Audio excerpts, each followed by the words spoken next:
road to Backlash is but 9 days away, and the momentum builds for Worcester, Massachusetts in pay-per-view. Hello, everyone, and welcome to this week's edition of Bite This. I'm the Think Howard Finkel. Welcome back, Dr. Tom Pritchard. Great to be back, Howard. You guys miss me? Yeah, we told everybody you were on assignment last week, so maybe you can let this assignment out. Listen, man, I had a real super double probation assignment last week, and I can't tell you until the end of the show. Okay, well, then we'll have to keep it a secret. Yeah, but we're not going to keep the secret to what we have this week. Well, we have a secret because we have a special guest that's going to join us. It seems that's the new style here on Bite This, to surprise you guys with a surprise guest every week. Are you surprised? I'm totally surprised. It's going to be a surprise, I'm telling you. Surprised. But there is no surprise because also this week we are honored and we look forward to talking with perhaps the hottest property in WWE history, namely Goldberg. I've got a lot of questions I want to ask Mr. Goldberg. We talked about it. Yeah, we sure did. And I want to get to the root of the matter because I know everybody out there, well, not everybody, but most people out there want to know just how Goldberg came to the decision to come to WWE and what changed his mind, because all these months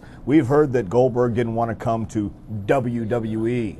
And this week we will try and get to the bottom of it. We do look forward to speaking with Goldberg. As we do the current cover girl, centerfold, whatever you want to call her, of the issue of Playboy, Torrie Wilson joins us this week here on Bite This. Man, have you seen that issue yet? Yes, I have. That's a fantastic issue. And I'm interested because you weren't here last week, and I know you heard Sable joined us last week. Well, I certainly. And there were some questions that were bannered about, and we certainly tried to ask these questions again to Torrie Wilson, and we'll see what happens. What kind of questions? Did you like being naked, things like that? Hey, you just have to watch the show in the archives. I'm not going to tell you about last week. I always watch the show in the archives. Is that why you were on assignment last week? Yes, I was very much on assignment You last weren't week. naked, were you? I was naked. Okay. Actually, I was on naked assignment. All right. We have draws yet? We welcome your calls today at 1-888 live WWE. That's it, or bite this at www.com. We're going to move this show fast and furious. Joining us now, as he does every week, one of the greats here in WWE as far as an all-time wonderful guy, wonderful human being, and of course you can read his column, his 2 cents worth, every week on www.com. Draws, welcome aboard. Hey, it's great to be here. And just on a little side note, I hope it wasn't a film naked assignment.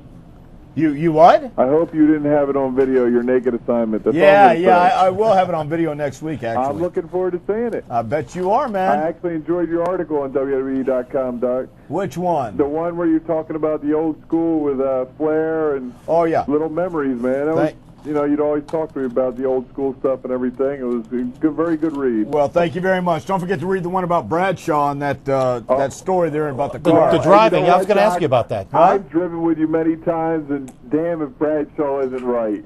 Listen, man. You're great, Doc, but boy, your driving is something to be desired. It's okay, man. We'll excuse you too, Droz. Oh, man. Thank you. Hey, Droz, lots of things happening in WWE this past week. I want to center on a couple of thoughts from you, as we always do here on Bite This. First of all, Kevin Nash comes back this past Monday on Raw. Kevin Nash seems to be a peacemaker, or wants to be a peacemaker, between Triple H and Shawn Michaels. There is a little bit of unity, a little bit of parity from years gone by, but it seems to be all out the window. What's your take on Kevin Nash, and how is the six-man tag team match at Backlash going to fall out? Well, what we saw at the end with Booker T, that six-man tag match is definitely going to be interesting. I think it's stirred up a little bit. What we have to remember is, we have three guys that have been on top or are on top, with Hunter, with Shawn, and with Kevin, and no matter how good of friends they are, it's you can see the turmoil in there, and they're pretty much. I don't believe they're going to ever be able to regroup, and Hunter's kind of made it blatantly obvious that he's the man and he's running things, and you can follow behind me if you want. So I think that right there said it all on how he feels. Yeah, well, I think that Kevin Nash is one of those guys that no matter how much he tries to keep the peace, there's no harmony wherever he goes, and especially when you have the combustible elements like Triple H and Shawn Michaels, because you have not just two massive egos, but you've got a guy like Kevin Nash added to the mix. That's three huge egos trying to compete with each other, and I think as much as Kevin wants to maybe try and keep the peace, I think Kevin is one of the guys who likes to stir the pot a lot more. You know what I mean, Droz? You know what, Doc? I think I do know what you mean. Things I've heard. I've actually met Kevin once or twice, but stirring the pot seems to be a specialty. With him, and as we see, once you start stirring the pot in the WWE, you see what happens out there, and tempers flare, and it changes the whole outlook on it. Everything, and matches, backstage, all that involved. Speaking of stirring the pot, Draws, it looks like the pot's been stirred pretty good enough for this coming Monday night on Raw, because Booker T asked for, and now he is getting, his return bout for the World Heavyweight Championship this Monday from Atlanta on Raw against Triple H. What are your thoughts? Well, I would love to see Booker win the title, but it seems, Triple H doesn't seem to be I don't think he's going to relinquish this title anytime soon. I just don't see it. I'd love to see it happen, but I think now with Booker, what happened at the end of the show the other night, he was not happy. I think he's got a little too much emotion going on right now, and I'd hope that would fuel him to go ahead and win the thing, but I just don't see it happening. Well, once again, I think that's where Kevin Nash might even have something to say about that situation, trying to prove that he's really on the side of Triple H, and I think that he's going to make sure, he being Kevin Nash, is going to make sure that Triple H retains the championship as well. I've got to ask you this, though, Draws. Booker T is a former world champion. He knows what it's like to wear gold. Five times. Five times. You and I both know that would be a sweet, sweet victory on Raw to become the 6-time world champion. I think he's got the skills. I think he has the ability. But can he break through with all the odds against him is another question altogether. And I've got to agree with you. I don't think Triple H is going to relinquish the title anytime soon. But the best thing I like about WWE right now is you can never say never, and you never know what's going to happen. We are full of surprises. Absolutely. And what about the Rock concert 2 this Monday night, Draws? What's your take on that? You know what? I'm actually loving Rock as the big heel. He's great. He's entertaining. The guitar playing. All that. It just, it adds to it. Back in the day when he was so hated when he first came in, then everybody loved him. Now everybody loves to hate him again, even more so with everything going on with Hollywood and calling him a sellout. But the one thing he does, he goes out there and entertains people on every level. With his promos, playing the guitar, with his wrestling, he does it all. And that's the great thing about him. You love, people are, but you love to hate him, just like we talked about with Kurt a couple weeks ago. You love to hate Kurt, but Rocky just pulls it out of people and just makes them want to kill him. Absolutely. Yeah. Well, Draws, I'll tell you, this coming Monday, Raw should be an exciting event from Phillips Arena in Atlanta. And we look forward to that. And we look forward to speaking with you next week on Bite This. What can we look forward to this weekend on Draws' 2 cents at WWE.com? Well, actually, it's got a little more about SmackDown this week, and I've always been partial to the cruiserweights, and we had 4 of the matches ended up with cruiserweights in them, and I love that. Yeah. I love the speed, and I love the excitement, so a good bit will be about that, and some other things. All right. Well, fantastic. That sounds good. One quick thing, Draws, and I'll let you go. There's a buzz around here. It's a real spin that's going on. We've gotten emails and we've gotten some comments in the chat room about Mr. America. A quick mention was made on SmackDown last night, heralding the forthcoming arrival of Mr. America. Even people are asking in the chat room if Mr. America is Tom Pritchard. Oh.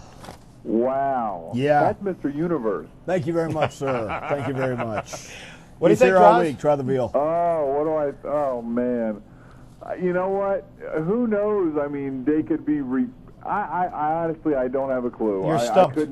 I'm thinking it might be somebody, that's coming back. Maybe they're doing something. I don't know. I really don't. We all are going to find out, I'm sure, in due time. This looks like the second coming of the Messiah, I think, the way things are going. Sounds like it. It's going to be good. You got to like it. And Draws, we always like you here on Bite This, and we thank you, rather. I'm tongue-tied today. Sure is. Yeah, it's Good Friday. Yeah, right. I'm tongue-tied today, and we will look forward to being back with you here next week. Well, you guys enjoy and have a happy Easter. Happy holidays to you, Draws. Happy holidays. Thank Happy you very much. Easter. Bye-bye. Wow. All right.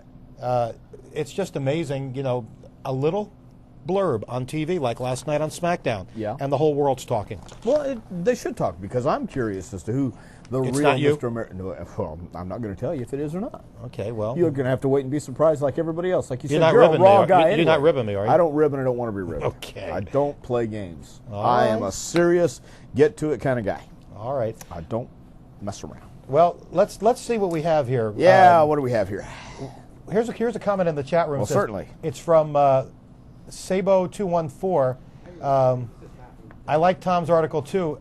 it was very interesting how Tom did not fall in the water at the pool. Well, that was because I wasn't that close to the water during the squats and the push-ups. And if you don't know what we're talking about, read my latest commentary. You'll understand that being with Ric Flair the night before isn't conducive to getting up early and working out. Although I did it. I did it, and I hung in there the whole time, man. I understand that. You and Bradshaw are having a quick repartee back and forth. I might want to lobby, if I can talk to the right people here in WWE, maybe we can get Bradshaw on Bite This in a future edition, maybe live, maybe not, but I'd like to have a debate, you and Bradshaw. I have no problem debating Bradshaw, but right now I understand we have a special surprise. We do have a special surprise on the phone. Right. Is it who I think it is there, Matt? Sure is. Absolutely. Sure is. Well, joining us this week on Bite This, another surprise. But this individual who is about to come on has not been seen actively in WWE rings for, well, just about a year.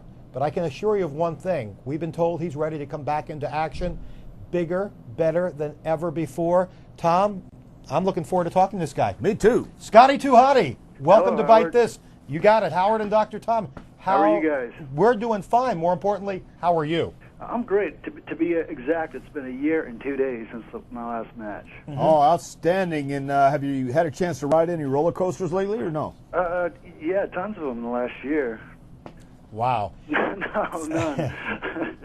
Well, I mean, I saw Mick Foley rode one the other day. That's why I was just curious if you might have got on board. I think Scott's been on a veritable roller coaster ride over this last year, to be perfectly honest. Yeah. Simply because of what's gone on. Scott, let's just do a quick retro here for 1 year back in 2 days, as you say. Let's go back to when it happened, what you went through mentally, physically, emotionally, and where you stand today. It started back years, really, since I've had neck problems. And then the final straw was in, I think it was Montgomery or Denton, Texas was my last match, I know. But it was just a deal where I got in the ring. I was tagging with Randy Orton, got in there, threw a punch, and felt like I just had shooting pain down my left arm, which up until that point had just been pretty much sore neck, and it'd be like after a match I'd get in the car and I couldn't even turn my head to drive, So it just got to a point where I couldn't take the pain anymore, and that's what Dr. Youngblood had told me. Just take it as long as you can, and then and then we'll do the surgery when you're ready. So, and it just got to that point where I couldn't take it, and I wasn't performing to the level that I wanted to perform at.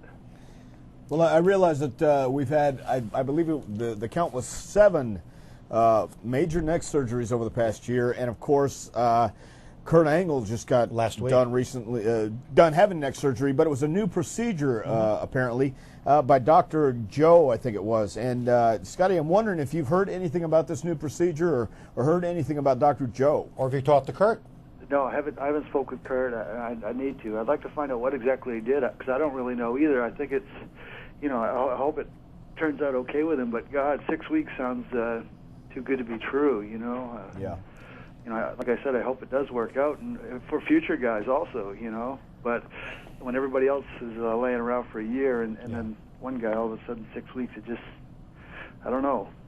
Well, yeah. Did you get a lot of cabin fever? Obviously, I mean, you ready to come back a lot sooner than later, huh? Yeah. I would say in the next 2 months I should be back there full time. That's great. But I'm itching like you wouldn't believe. Well, I understand you're going to be joining us a week from tomorrow up in Portland, Maine, your stomping grounds. Yes. So that's going to be terrific, and we're looking forward to seeing you there. But just capitalizing on Dr. Tom's cabin fever comment, it's a whole different attitude and a whole different outlook for you as a WWE superstar to be on the shelf, Scotty, for a prolonged period of time. Take me through that year. I mean, you become, I know, just a little bit before the injury, you became a proud parent. Right. And certainly one of the pluses, I guess, other than being itchy, is the fact you were home for a year and you got to spend some time with your family. Tell me the good things and the bad things about that. Well, I've said since the past year that it's probably been the worst year of my life professionally, but the best year of my life personally. And my daughter's 16 months this weekend, and I think having this time off with her is giving us time to create this bond between us. It's going to be hard to go back to work 4 days a week, but I'm looking forward to it, and I'm dreading it at the same time. But as far as just sitting around, it's been, the first 6 months was just pretty much doing nothing, and then the second 6 months I've been able to start training and getting back into shape. And I've been able to get in the ring a couple times in the last few months and just kind of hit the ropes and do a little bit of working out. No bumps or anything, but just I think mentally more than anything, getting in that ring. It's more mentally than anything right now. Trying to get your feet back. No question about it. We welcome your calls for Scotty 2 Hotty at 1-888-LIVE-WWE. And our first call of this show comes from Vladimir. Vladimir calling us from where in Florida? Jacksonville. Jacksonville. Vladimir, welcome. You've got Howard, Dr. Tom, and Scotty 2 Hotty. Your question? Yes, I want to ask Scotty what was one of his favorite matches at the last WrestleMania. Scotty, did you get to see WrestleMania? I did. And as Vladimir said, what was one of your favoriteest matches? My favoriteest match? Oh, probably Hogan Vince. Yeah. I think that overexceeded everybody's expectations, and it was just entertaining. Yeah, that was one of my favoriteest of the night, favoriteest too. match. Yes. Thanks, Vladimir. Scotty, one of the things, of course, that you, I'm sure, were able to do as part of your cabin fever, great term, Dr. Tom. Thank you very much. Is plenty where that came from. That's my favoriteest term. Well, your favoriteest term, okay. Yeah. I have plenty where that came from, by the way. Yeah, it was watching the product. Now, being home in Maine and just enjoying Raw, but probably more importantly, SmackDown, of which you were a part of before everything took place for you, give me your assessment of what you've seen over the last year in the product. Tell me what you think of the SmackDown product and the Raw product to an extent, and where you think we're going. I like a lot of the stuff that's been going on lately. I love rock stuff. I like hurricane stuff, and probably my favoriteest thing of all is Gold Dust. It makes me laugh. So I'm an entertainment guy, so I like the entertainment part. But no, I like what's going on lately. Well, that's great. And one person that you were attached to before your unfortunate incident before the surgery was one individual at that time known as Albert, but now known as A-Train. Are you happy for what he's done thus far? I mean, the last time you and he collided, you weren't doing too well. So I was wondering what your thoughts on A-Train were as far as his success in SmackDown, which obviously is there. Yeah, no, I'm happy for him. He's done well, and had the big match at WrestleMania with Taker and Big Show and Nathan Jones, and everything's turned out well for him. And he's still young, man. So he's got a lot ahead of him. Yeah, well, ahead of him, no pun intended there with that giant melon. Right. So speaking of Nathan Jones, what do you think of his progress so far? What I've seen has been he's a monster. Damn, the guy's 7 feet tall and he's just shredded. There's nobody else like him really in the company. So the potential's definitely there too. Well, Scotty, when you get back into the swing of things on SmackDown, is there any thoughts about what you would like to do? I mean, the obvious answer, I want to get back in the swing of things and get in the ring, but you have your sights set on anybody that you've seen since you left that you might want to try? I'm thinking like the FBI would be pretty cool. Yeah, no, actually, the guy I'd really like to work with who I've never got to is Rey Mysterio. Oh, wow. Good choice. And, of course, Matt Hardy and Billy Kidman. All those guys. There's so many good guys there now. I mean, talk about talent. Everybody in the company's talented now. Nobody's just getting by on a gimmick. Does that include Dr. Tom? Of course. He's at the top of the list. Please. I know we're looking forward to having you back, Scotty, and looking forward to seeing you down at OVW to get some of that ring rust off. I know it won't take you long, and I wish you the best of luck. Thank you. And I can hardly wait to see you come back and make some kind of impact. Thank you. Yes, and I do too. And Scotty, I'll see you next week in Portland. Really looking forward to saying hello. Yes, sir. Thank you, Howard. All right, Scotty. Best of wishes, and we'll see you soon. All right, guys. Thank you. All right. Bye-bye. Scotty 2 Hotty.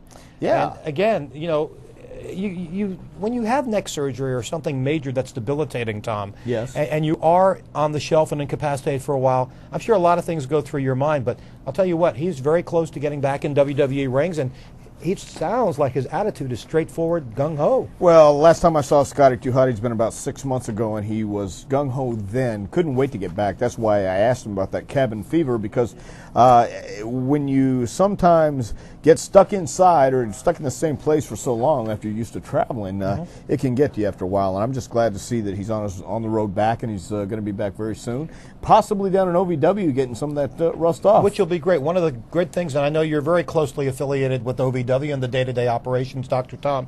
One of the great things about OVW, it combines the best of both worlds. You have a lot of young upstart, the future of the WWE, working there very diligently day in and day out.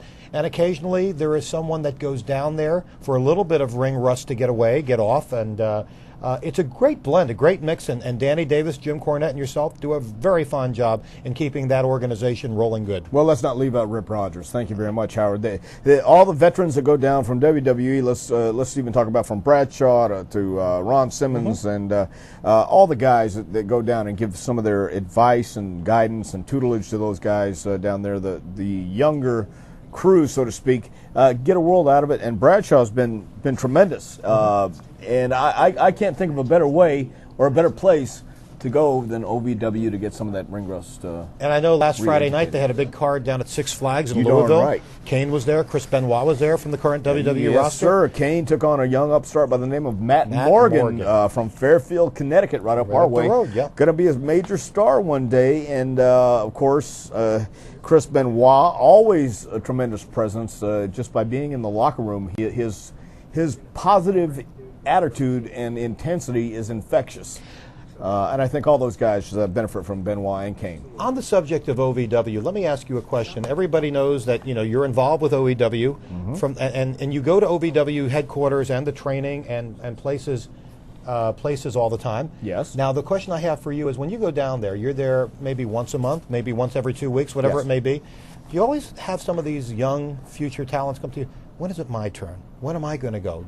When am I going to get the move to the big time? Sure. Well, I think you can answer that very easily. Well, when they ask that all the time, but I mean, there is no set time period. There is no definite where we can say you're going to go tomorrow. It's a matter of being at the right place at the right time. It's a matter of being ready whenever you're called up. Some take longer than others, but I think everyone who works hard, everyone who puts forth that effort is going to get their shot, and eventually it's going to pay off. That hard work, that determination, dedication, and passion you have to be a successful superstar here in World Wrestling. And I think a case in fact is very, very evident, and that's Brock Lesnar. Certainly. He was in OVW for quite some time. So was John Cena. So was Rico. Shelton Benjamin. Shelton Benjamin, yes. Charlie Haas. A lot of our guys were homegrown, so to speak, in OVW, and I'm very proud of the entire crew, from Danny Davis, Jim Cornette, Rip Rogers. Everyone's done a great job, and I'm happy to be a part of it and just to get to know these guys before they do become major superstars. And there's a few of the divas that are down there, divas in waiting per se, like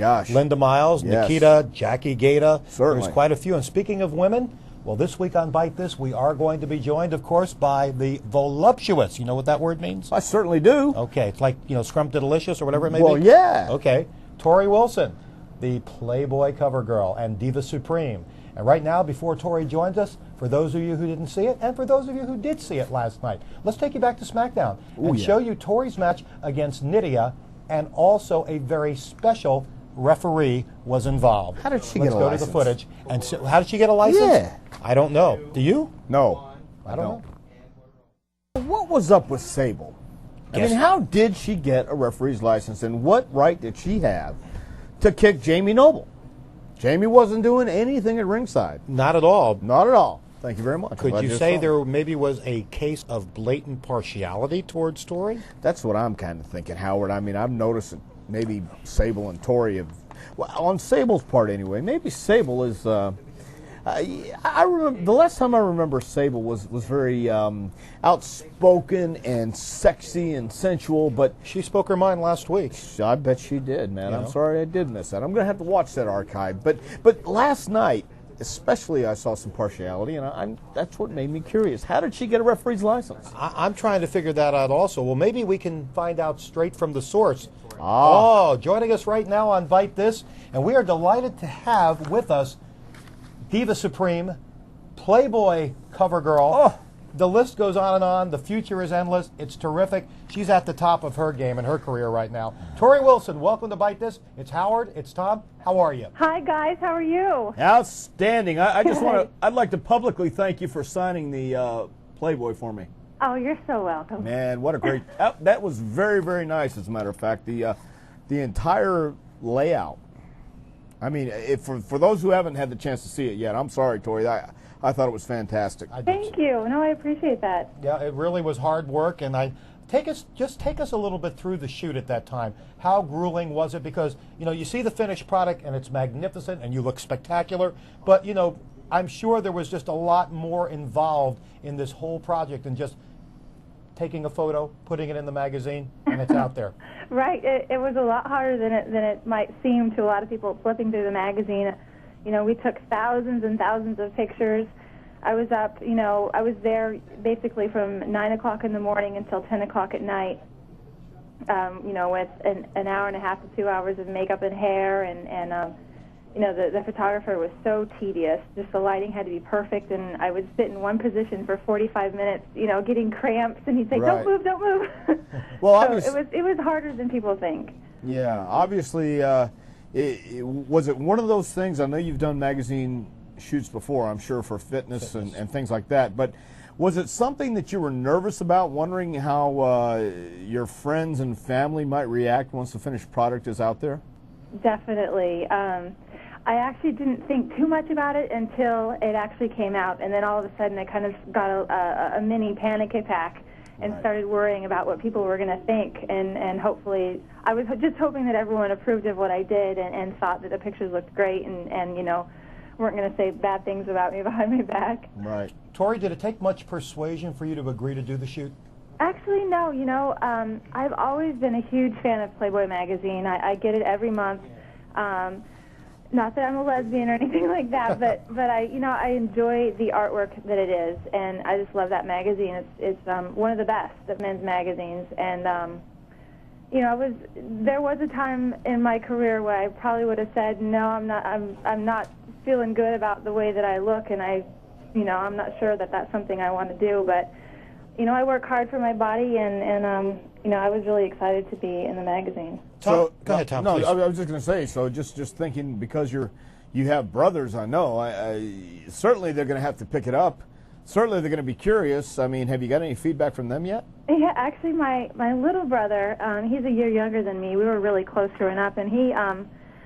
When I told him that I was going to be in Playboy, he actually told me he was going to have to move out of Boise, Idaho. Oh. He was so embarrassed. All of his friends were going to see me naked. And actually, when he saw the magazine for the first time, he looked through it and he gave me a big sigh of relief. And he said, "You know what? I don't have to worry now. This is so classy. I'm very happy with this." Very good. One of the things, Torrie, that I'd like to ask, because since you've been in WWE, we did acquire your services from WCW when WCW was bought by the company here. In watching you in WCW, I thought, and I'll be very honest, I thought you were going nowhere fast. It seemed that you were spinning your wheels. You had all the potential to do something, but it never materialized. And I'd like just to get a feel from you as far as what did you think WCW meant to you? Did you feel that you were in a rut? And then when the opportunity came to join WWE, did you ever expect it to be as wildly successful as it has been for you? Right. Well, I'm glad I'm not the only one that thought I was going nowhere fast. Actually, you know, I was very excited to be working for WCW. It was all very, very new to me. And, you know, like everyone says, the money was great there, but after a year or so of working there, I really felt like I was getting bored with what I was doing. And you know, I didn't want to complain because I was getting paid great and working, you know, a few days a week, but I thought, you know, there's more to life than this, and I'm really getting bored. You know, I was just basically walking a wrestler to the ring. Great. I think you said it best, is here in WWE, we will take someone and push them as hard as they can go. Mm-hmm. And if you have the talent, you go with it. And obviously you did, and I'm happy for all the success you've experienced so far. What about after this? With Sable. With Sable. You know, you've done the Playboy shoot now. We've seen the emergence of Sable coming back to WWE. And what about these advances and things like this? Are you comfortable with this? You did a little something like this with Dawn Marie, but now here comes a former Playboy centerfold, or cover girl, so to speak, and she, in the storyline, is coming on to you, wouldn't you think? Are you comfortable with the way things are going? Especially last night. Well, I think the main thing that I see is that she's trying to make me feel uncomfortable. So just the fact that I know that she's trying to make me feel uncomfortable, I'm going to do everything in my power to not feel uncomfortable. Obviously, I don't appreciate her advances, just the way I'm not quite sure what she's up to, and from all corners. On the match last night you had with Nydia, that Jamie Noble appeared to come onto the apron to do a little bit of interference, and out of the clear blue, Sable went to Noble, kicked him off the apron, and then you had the cover and the pin. Right, What does that say? I know. It's very confusing. I'd love to know what I'd love to know her story. Well, we'd like to know it also, and maybe Kyle from Massachusetts can expound a little bit. Kyle's on the phone, Torrie. Hey, Hi, Kyle, Kyle. here's your chance to go one-on-one with Torrie Wilson. Do it. What? All right, a few months ago we saw Hello, that encounter Torrie. with Dawn Marie. Sure. Now in these past few weeks, Sable's been stalking you. When you were in high school, did a lot of girls hit on you?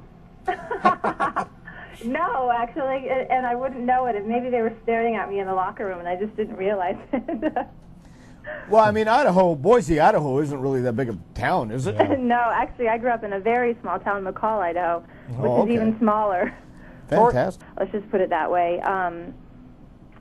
But I'm very excited to be wrestling right now. It's gotten more and more fun. Every match I have is more and more fun. I'm starting to feel a lot more comfortable out there, and here and there I pull out some new moves, and it's very exciting for me to go back and watch my matches over and see an improvement. Well, obviously, it's one of those things that you either have a good time doing and you take to it naturally, and I think the training here is a lot different than WCW, in that Fit Finley is one of the guys who works with a lot of the divas, a lot of the women here in WWE, and I think that if you can't learn from Fit, then I don't think you can learn at all. Exactly. Yeah. Torrie, we have a Some question. of us take longer than others, but Right. we're getting But there. that's okay. Torrie, we have a question in the chat room from Y2 Jericho Howe, who asks, Torrie, would you ever consider jumping to Raw to compete and challenge for the women's championship? I guess I might consider it, but I really, really like SmackDown. To me, I'm not just being biased. I think it's a better show, and the talent on SmackDown has a lot more fun than the talent on Raw. Maybe it's because it's a live show, but I just feel it's a much more relaxed atmosphere, and I'd rather be on SmackDown. All right, well, you're saying how you feel, and that's what we want to do here on Bite This, right, Tom? Oh, definitely. Howard's a Raw guy, so I think he's a little offended right now, yeah, but I'm I'm not. sorry, Howard. No, that's That's quite okay. all right. I respect your opinion. I am assigned to the Raw group, from live event standpoint, and I personally would love to see you come to Raw and challenge Trish Stratus for the women's Oh, championship. yeah. I at have a some lot point. of good friends over there, so it would be fun to see the girls. But if you're comfortable with SmackDown, so be it, So that's the way it is. Torrie, another question from the chat room. Do you feel that the opportunity would present itself in the future that you might want to do another shoot for Playboy? Definitely. I had such an amazing experience with them. Actually, as corny as this sounds, when I said goodbye to everyone that I worked with, I got all choked up because I just had so much fun with them. So I definitely would love to do it again. Well, that's great. I think that we would relish the fact or the opportunity to see you again in Playboy. Let me ask you this. How is your life going on outside WWE? I mean, personally, you and Billy Kidman enjoying your time off right now?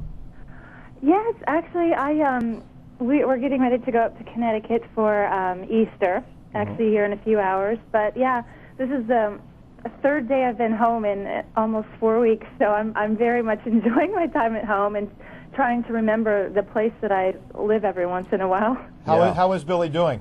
He's doing okay. His shoulder's hurt, but he's getting frustrated that it's not getting better as soon as he thought, but he's doing his therapy every day. By the way, Torrie, I want to bring this up because, and this is a surprise to Dr. Tom, you and I talked the other day in Norfolk about an incident that took place a week ago in Daytona Beach, Florida. And it's a very funny incident, but yet, you wonder if this was all part of the mind games that Sable is playing. Why don't you tell us about what happened when you went to the ring last week? Sable announced me as, it's kind of funny because Dawn and I were joking around in the back, or Nydia and I, I'm sorry, about how they never announce where the women are from or our weight. And Sable was in there, and I made a joke about, watch, she's going to announce me weighing 200 pounds. And, of course, I walked out there, and she announced me as weighing 190 pounds. And then she corrected herself and said, oh, sorry, 180. Ah, very nice. Oh. Yes. She caught me off guard. Well, she caught you off guard, but again, mixing everything together, you wonder if that's a mind game. You wonder if it's not. You never know. Right. But one thing we do know for certain, Torrie, success has come your way in leaps and bounds, and you are rolling with it just nicely. Thank you very much. Thanks. You have been a credit to WWE. You're an outstanding individual with the Playboy shoot, with the wrestling, with just the appearance. Tom, anything you want to add to the allocades? Yeah, I think Or my allocates.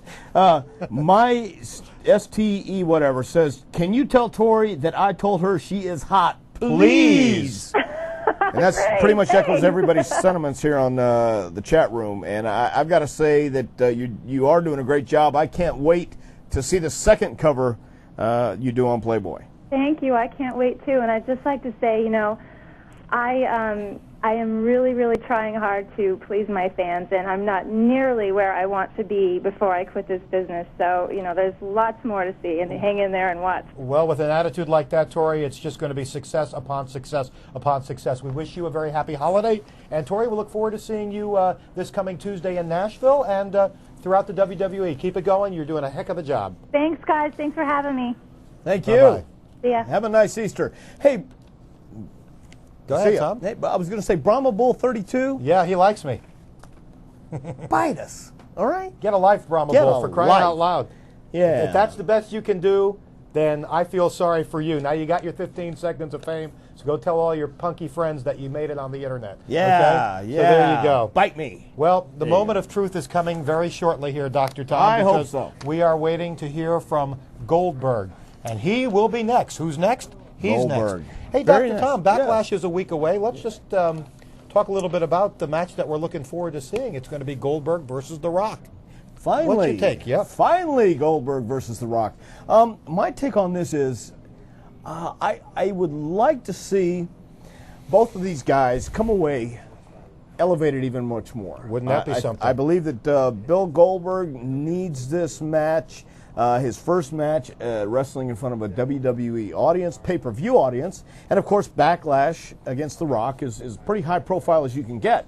I think that this is one of those things that the people will either look at Bill Goldberg for what he is, which is a huge, huge success and a monster in this business, but will he be a WWE superstar of the status that The Rock is right now? Well, I'm going to let you ask that question right now to our guest, because joining us here on Bite This, and this is an extreme pleasure for me, one of the most highly anticipated individuals to ever arrive in WWE history, and for many years I've seen a lot come and a lot go, but this one has been well worth the wait.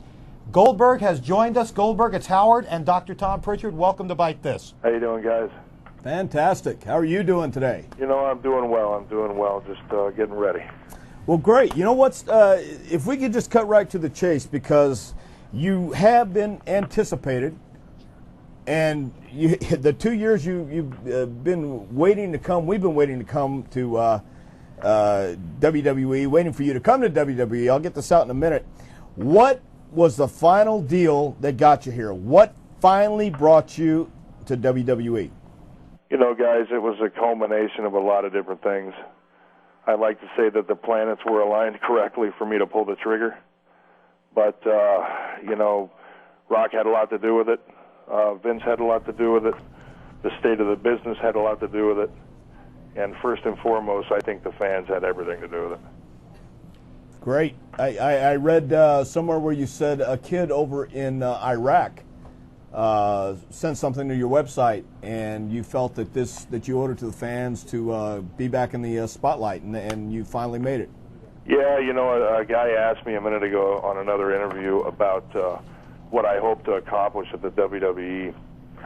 And, among other things, the most important thing to me is that, that little kid in the hospital bed that's wanted to hear the Goldberg chant and go out and see Goldberg spear and jackhammer guys, Monday after Monday, that he turns that television on and, lo and behold, I'm back. So, in a microcosm of my feeling towards my re-entrance in the business, I mean, that's basically it, Everything was in the right place, so here I am. And we're glad to have you. Bill, I like to ask this to newcomers in WWE, and you've been with us now just about 3 weeks. point blank, split the products. When you were in WCW, success came to you faster than anyone in the history of our industry. Now you're in WWE, and you're well on your way to getting there again. In the 3 weeks you've been here, tell us the differences you see between your stay in WCW and your emergence here in WWE. Well, I'd have to say first of all, thank you for the kind words. I'd have to say that the biggest difference is, now I work for the mecca of professional wrestling. This company pretty much carved the niche for the business. And whether it be Vince or his father or Shane or Stephanie, this is the place to be. And if you're used to putting wrestling boots on, then you owe it to yourself and you owe it to your career to at one point be under the direction of the staff at the WWE. Mm-hmm. And it's just a much more well-oiled machine than what I'm used to. Mm-hmm. Bill, let me ask you this, because once again, I know, or I don't know, I assume you have heard all the rumors on the internet, you've read the comments, negative and positive. Some people would say, and I'd like to hear it right from you directly, that your passion for the business isn't quite as much as some of the guys here in WWE. Do you believe that that's true? Do you believe that you have that passion, that dedication, let's say such as a Chris Benoit or a Triple H, a Rock, or are you here just for the cash? Well, I think it's pretty well known that I'm not here for the cash. Okay. If I was here for the cash, then I would have taken it right when I was unemployed by with Turner. Mm-hmm. Even though I would have given up the money, I could have come in and started making a hell of a lot more money right from the onset. As far as my passion in comparison to others that are involved at WWE and others involved in the business, I personally don't believe it's fair to compare my passion with a Chris Benoit, because Chris has lived, died, and every breath he takes, is predicated around professional wrestling, and for that I applaud him. But for short, whether that be because of my lack of talent or whether that be because of my injury, nonetheless it was cut short. So I had to grow up and be a man and direct my attention and my focuses towards something productive. And I chose to be a member of the WCW and throw my hat into the ring and develop a passion for the business, because I was always a fan, but I never envisioned myself being a wrestler. And that's not because I looked down upon it, but it's just I was preoccupied by doing other things. And I think in a short period of time, I've developed a very sincere passion for the business. And like I said, I don't need the money. I personally could care less about the fame. I just like being able to be there for people who want to see me. And if I can positively affect kids' lives better by being on television in the States, hey, man, that's my job. Say no more about that. One of the things that I've come to know about you, Bill, since you've been in WWE, and I've talked briefly with you here and there, is your passion for kids. And how much do the kids mean to you when you go out there, and even outside of the ring? It seems that you really evolve a lot of your time for worthy causes, charitable causes, and I know that is coming straight from the heart. Well, I'll tell you what, man, I appreciate you understanding and taking note of that, because truthfully, that is why I'm here. That instills the passion. That starts the flame for me. I get emails all the time at BillGoldberg.com, man. I mean, I always do, and the majority of them are from kids. I got an email a couple weeks ago from a guy that whose son was 11 years old, MS. He had been on strike watching wrestling since I since I went into exile. And amazingly, the other night, the kid was sound asleep, and 90% of the time he's wheelchair-ridden, and his father was watching the WWE. The Goldberg chant started, and the next thing you know, this kid's crawling across the floor, clapping his hands together, wanting to try to chant Goldberg. Wow. So I mean if that doesn't positively affect you, then nothing will. And if I can if I can bring enjoyment and a smile to a kid's face like that, dude, then that's my job, and that's what I was put on this earth for. Very good. Bill, going along that vein, do you see yourself ever being a heel, possibly in WWE? Then, with your feelings towards the kids, and would you be able to be that heel character, so to speak, in a storyline or on WWE television? It's really hard, man. It just depends on who the babyface is, I guess. And you know, I owe some character development to it. So, you know, I cross my fingers and hope that everything works out all right, man. Very good. I want to ask Bill a question. I'm just going to say 2 words, and you give me all your feelings, because it's coming up very shortly, a week from Sunday. The Rock.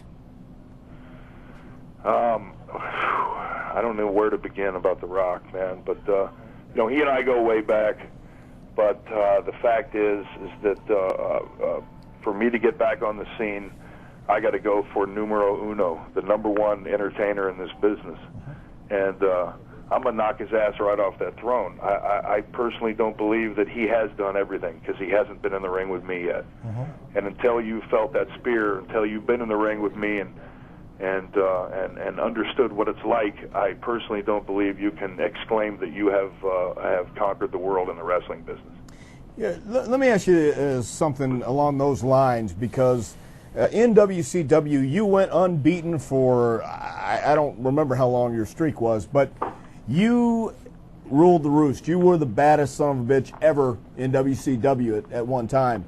You come over to WWE, and you see how things are, you see how the backstage area is, and how everybody kind of works and coexists together.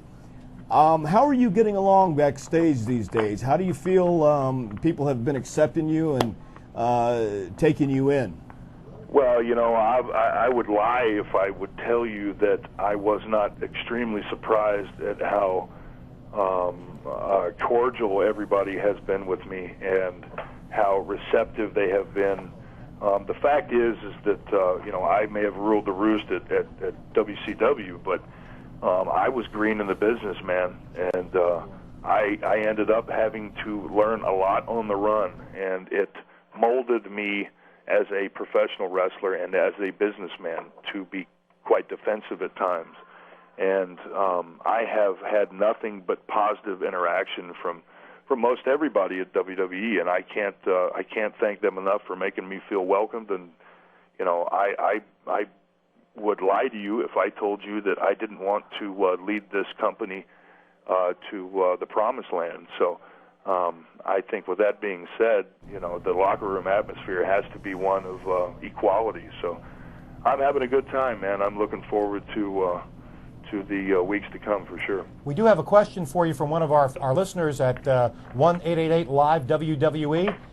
John from Virginia, welcome to Bite This. This is a good opportunity, a rare opportunity. You get to go one-on-one with Goldberg. Hey, how you doing? Good, John. How you doing, brother? I'm doing pretty good. I just have a quick question for you. Shoot. In the WCW, I mean, you came out and you had this huge following with the fans.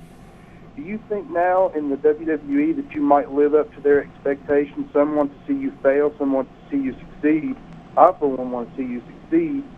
Do you think that being in the WWE that you will live up to the ones that see you succeed? Do you think you'll live up to their expectations? Great question, man. I personally believe that that the stage is going to be set for me to succeed. If I do not succeed, then there's something wrong with me. There's something wrong with the character, and I've lost it. But you know, reality is there's always going to be people out there that want you to fail. But hopefully, I can get those people to jump aboard, man. Forget their prior feelings about me, and hey, man, I'm just part of the team, and I'm here to work and you know, just win you guys over. You know, you haven't been here that long, what, 3 weeks now, and you already have a new T-shirt out. How do you like that, the design and the marketing so far? Do you have some input on that, Bill? Yeah, you know, I didn't have much input on the first one. That's an indication why I wore my jacket the first week, but you know, we're getting there. We were under a time crunch because this thing wasn't really brought out into the open until I just showed up. So we're kind of having to work a little bit backwards here and making up for lost ground. But hey, I'm very excited at the creativity of the merchandising group, and I'm behind them 100%, man. They're very liberal. They like the talent to give a lot of input. So. And of course, you do adorn the cover of the latest issue of the WWE magazine with the caption, very simple, "Who's next?" Speaking of that, let me ask Bill, how did that become basically your slogan, the incorporation of "Who's next"? How did that develop? You know, if I told you, would it take the bite out of it? No, not at all. No pun intended with the bite, with me being on the bite right now. Yeah, bite this. Bite this. You know, man, I was in San Bernardino. It was my third dark match for WCW, and I was with a very famous film producer. I was with my brother. We had just come from the match, and Another call. You know, my character development was in its embryonic stage, so I didn't have anything going, man. So we were sitting there trying to think of a tagline, and the waitress comes up and asks who's next to take our order. And there you have it. As simple as that. As simple as that. In the least, and when you least expect it, two words that are so common becomes explosive and a very, very big part of the character that is Goldberg. Pretty strange that it came from that, but, you know, I hope that she's not listening. I hope not either. All right, this coming Monday night, here's a question that I have to ask. Raw goes to Atlanta this Monday night at the Phillips Arena, in the heart, in the seat of where Goldberg was born, where he got his nutriment, shall we say, Atlanta, Georgia, which was the headquarters of WCW. Any thoughts in your mind that you're coming back Monday night with WWE? Is there any extra special feeling that you might have this Monday night when you go to Atlanta? You know, there's always a special feeling I have when I come back here and wrestle.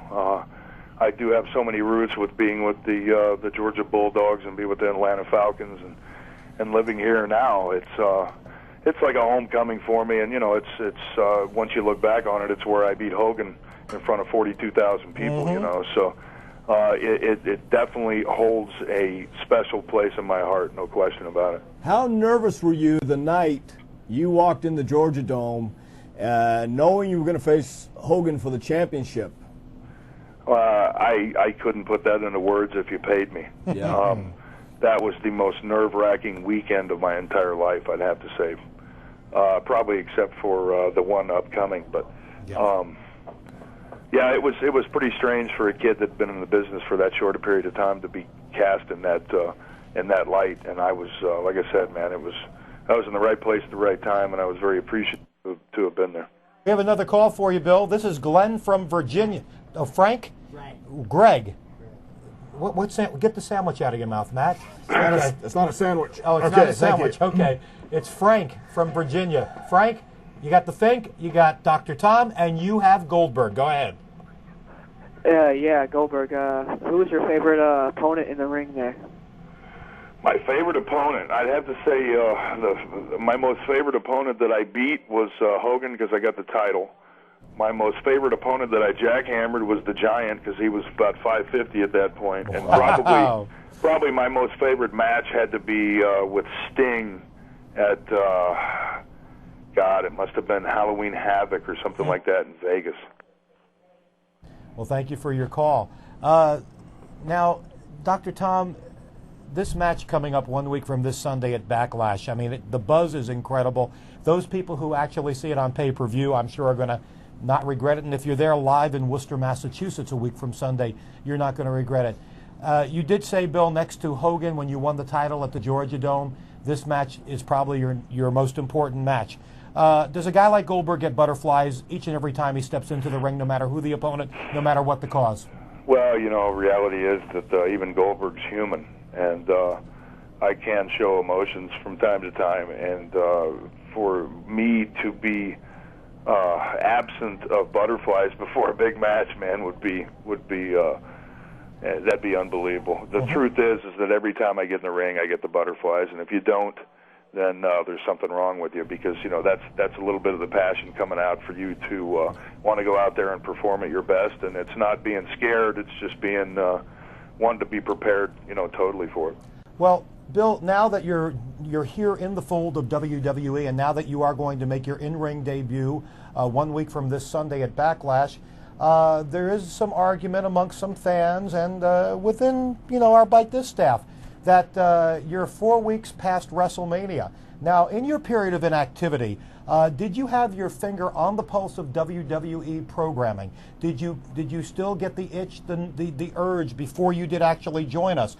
And do you think that WrestleMania might have been? Would you have liked to have seen it happen at WrestleMania, or do you feel that Backlash is acceptable? And obviously, I think WrestleMania certainly is high on the list of your goals of accomplishment down the road. Yeah, after I kick his ass this time, then maybe WrestleMania is the rematch. I mean, you got to think of that one too. Reality is, like I said, man, it was the right time. I hope that we, with the subtlety of bringing the character out, we kind of caught people by surprise. I think it would have taken away from a couple very important things at WrestleMania. That was taken into consideration. As far as me staying in tune with the business while I was away, I did at the beginning, and it got so painful to watch and not know that I wasn't a part of it that I kind of repressed it. I really couldn't. It was very painful every time I turned it on.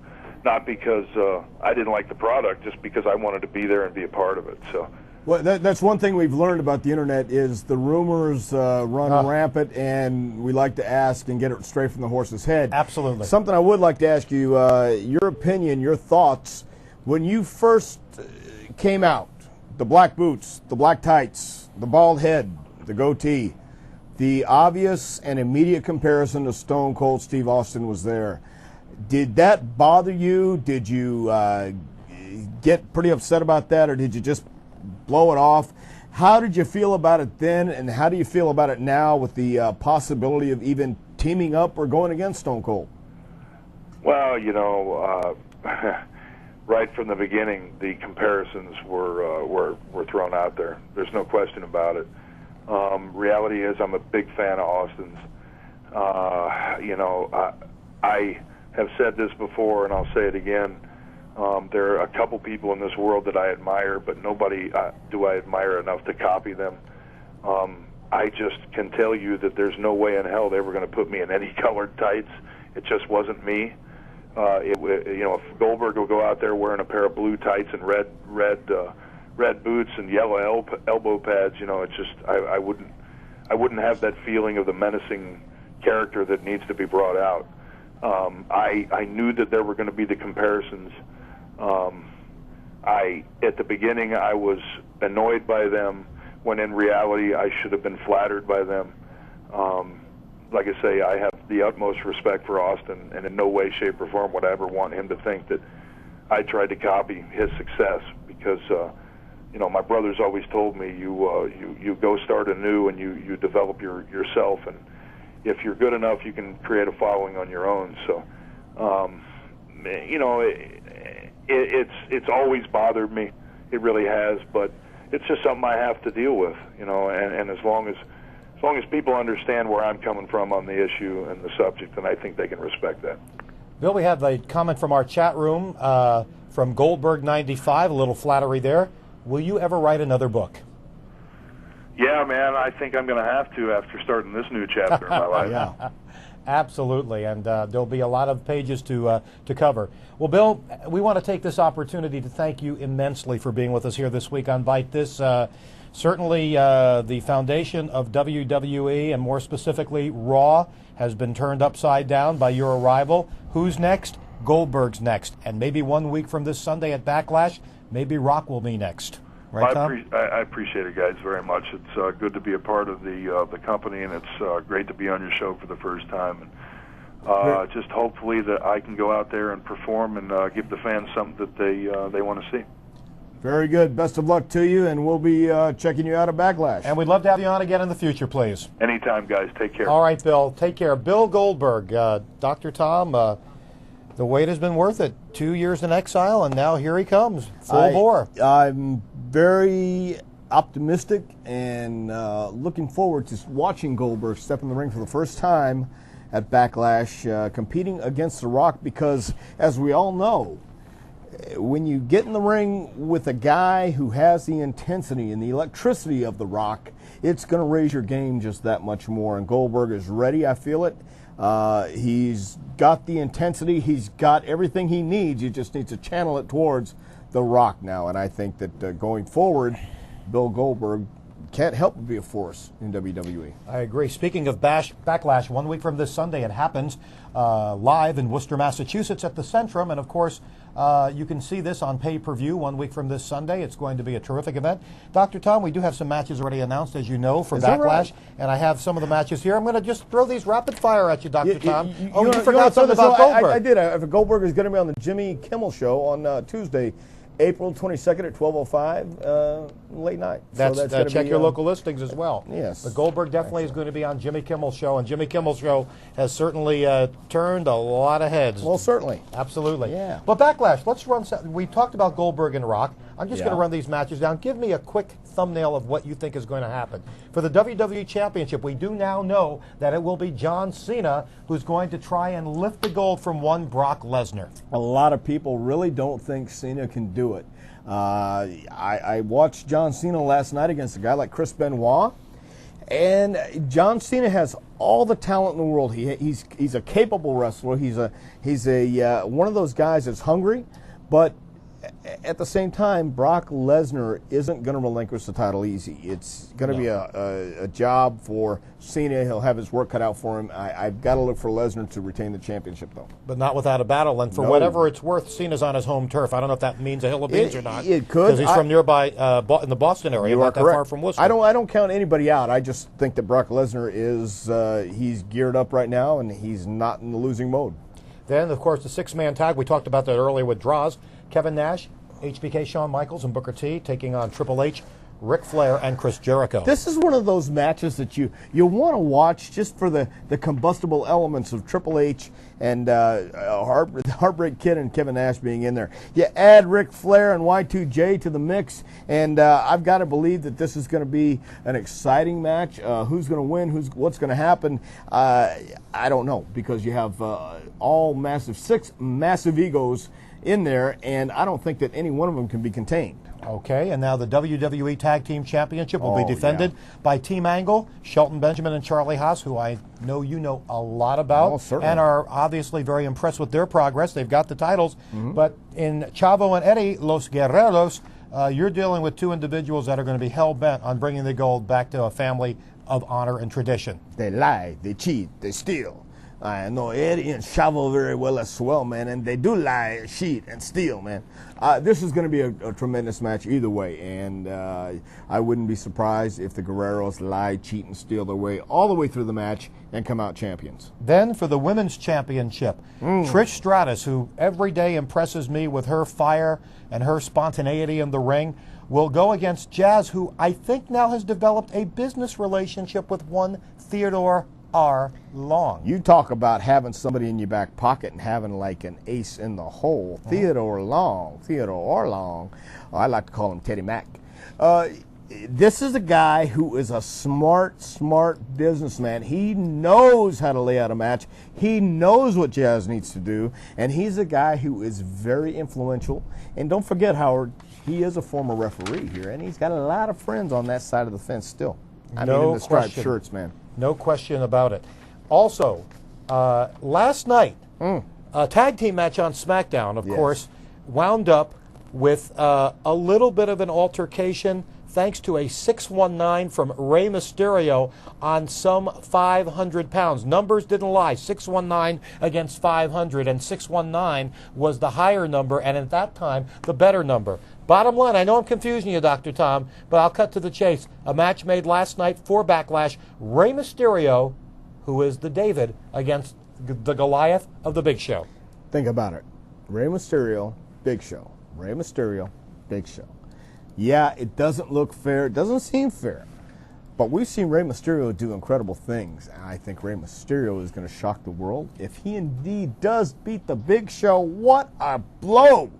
What a blow for a guy that's over 7 foot tall, 500 pounds, beaten by Rey Mysterio. Well, the old adage is the bigger they are, the harder they fall, so that's what you're kind of saying. Don't say. And then we didn't really dwell on this last night. We do want to dwell on this a little bit now. Sure we do. What did you think of Piper's Pit? What did you think of Roddy, talking a little bit and then bringing Sean O'Hare out and then out of the clear blue sky, trying to just rehash the incidents, comparing an incident nearly 20 years ago with Jimmy Snuka with last week with Rikishi, and then all of a sudden here comes the Superfly. And you take it from there, because the bottom line, it looks like it's going to be next week. Well, Backlash. Here's the deal. Roddy Piper, no matter how long he's been away, always gets the reaction. He has the reaction and the reputation for knowing what to say to get under anybody's skin. I think that Sean O'Hare has found himself a perfect mentor, and I write about it on my commentary, that it's great to see Roddy Piper back. It's great to see the Pit back. It's great to see a young man like Sean O'Hare being taken under a Piper's wing and be treated like this. For Snuka to come out and just add to what happened 20 years ago, we're seeing that there's more surprises in the wake here in WWE. Jimmy Snuka, of course, legendary. Rikishi against Sean O'Hare at Backlash with Piper in the corner. It's going to be an interesting match because Piper has been very outspoken in his feelings toward Rikishi. He doesn't appreciate the fact that he puts that big fat Samoan butt in everyone's face. So Roddy Piper being at ringside might add that extra element, and I think Sean O'Hare has a hell of a chance in really impressing fans and officials in WWE. I've always maintained that Sean O'Hare is a blue chip prospect ever since he joined us. And the little bit of characterization that he did get, and of course now, well, the rub to Roddy Piper. There's no doubt that that is going to be an absolute positive thrust for the guy. Piper is one of those guys that touches anything, and if it doesn't turn to gold right away, he drops it. Roddy will make it happen, or if it ain't happening, he's going to get so far away from it, he doesn't want to see it. And Sean O'Hare has that $1 million body. He has tons of talent. With Roddy Piper's guidance and influence, I don't think Sean O'Hare can miss. Well, we shall see what's going to happen here at Backlash 1 week from this Sunday. It's going to be, I think it's one of the strongest post-WrestleMania cards for a pay-per-view we've ever had. I can't wait. It's going to be great. And at this time, let's just give you a little bit. Can I do a little shilling? Please. Okay. Let's give you a little idea where WWE is going to be live, because, again, there is nothing like seeing WWE live. If it comes to your area, make it a point to be there. You will certainly not be disappointed. And this coming Monday, we are going to be in Atlanta, Georgia, at the Phillips Arena for Monday Night Raw. Tuesday, April 22nd, takes us to Nashville, Tennessee for SmackDown at the Gaylord Entertainment Center. And then 1 week from tomorrow on Saturday, WWE on two fronts in New England. We'll be in Springfield, Massachusetts with SmackDown at the Springfield Civic Center, and Portland, Maine. We talked to Scotty Hotty earlier on the broadcast. We'll be at the Cumberland County Civic Center. From there, as we said, Backlash, Worcester, the Centrum, 1 week from this Sunday, the 27th. Monday, the 28th of April, it's Monday Night Raw, coming back to one of my favorite cities, Boston, at the Fleet Center. Also, there'll be a SmackDown event in the quaint city, shall we say, of Burlington, Vermont, at the Auditorium. Very and then quaint. on Tuesday, April 29th, we'll wrap up the month of April with live WWE action, SmackDown style, at the Verizon Wireless Arena in Manchester, New Hampshire. So again, and Dr. Tom, you can echo these sentiments as well. There is nothing like WWE live. You see it on television. The only way to experience it firsthand and really enjoy it is by going live to be at the event. I love sitting in the arena. I love hearing the crowd. I love getting the feeling. I mean, it's right in the center of the building. The lights are on the ring. You the pyro, the smoke, the air, the smell of the crowd, the roar of the popcorn. Popcorn roars? Yes. Wow. Thank you. I don't know about that. Well, I tell you what, I want to just get an idea. We want to thank everybody for joining us this week on Bite This. Our guest, of course, Scotty Hotty, Droz, Torrie Wilson, Goldberg. We had a very fast-paced, invigorating show this week. Next week, well, who do we have? I'm going to let our producer because I want to get somebody on the show next week. I got him. Tell us who's on the show next week. It'll be John Cena. Yep. And big, sexy Kevin Nash. Absolutely. And now I'm going to challenge our producers. Okay? Challenge him. I would like Jimmy Snuka on the show next week. Yeah, bro. Can you get the snooker man? If he's available, I think Jimmy would be more than available. Well, I want to get Jimmy because I know he's going to have some strong opinions on Backlash. What did he say last night? I think we have a problem. I think I have a problem with you, brother.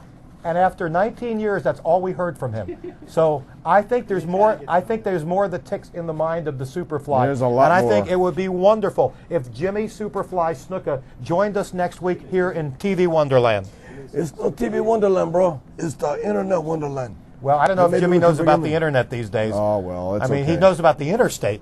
Yes, he does. But not the Internet. Jimmy knows about the interstate. But it was great to see Jimmy last week. So, Big Sexy Kevin Nash will join us. John Cena will join us. We'll hear from Draws. Hopefully Taz will be back. And I will definitely do my part to try and see if the Superfly Jimmy Snuka will join us next week here on Bite This. What are you doing for Easter? Or Passover? I'm or eating whatever? a rabbit. A rabbit? Yes. I'm going to eat a rabbit. Isn't that what you do for Easter? I don't know about You that. eat rabbits? I mean, you talk about the Playboy Bunny. I figured that's part and parcel with Easter. Works for me, man. All right. You're going to have a good holiday, I hope. Oh, yeah. I'm going to eat a Playboy bunny. I mean a rabbit. Sorry.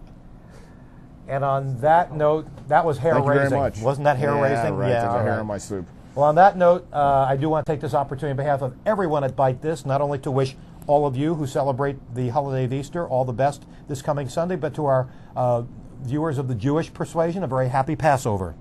We don't have any Jewish persuasion people out there, do we? What do you mean? Nobody listens to that, our show. You don't know about Passover?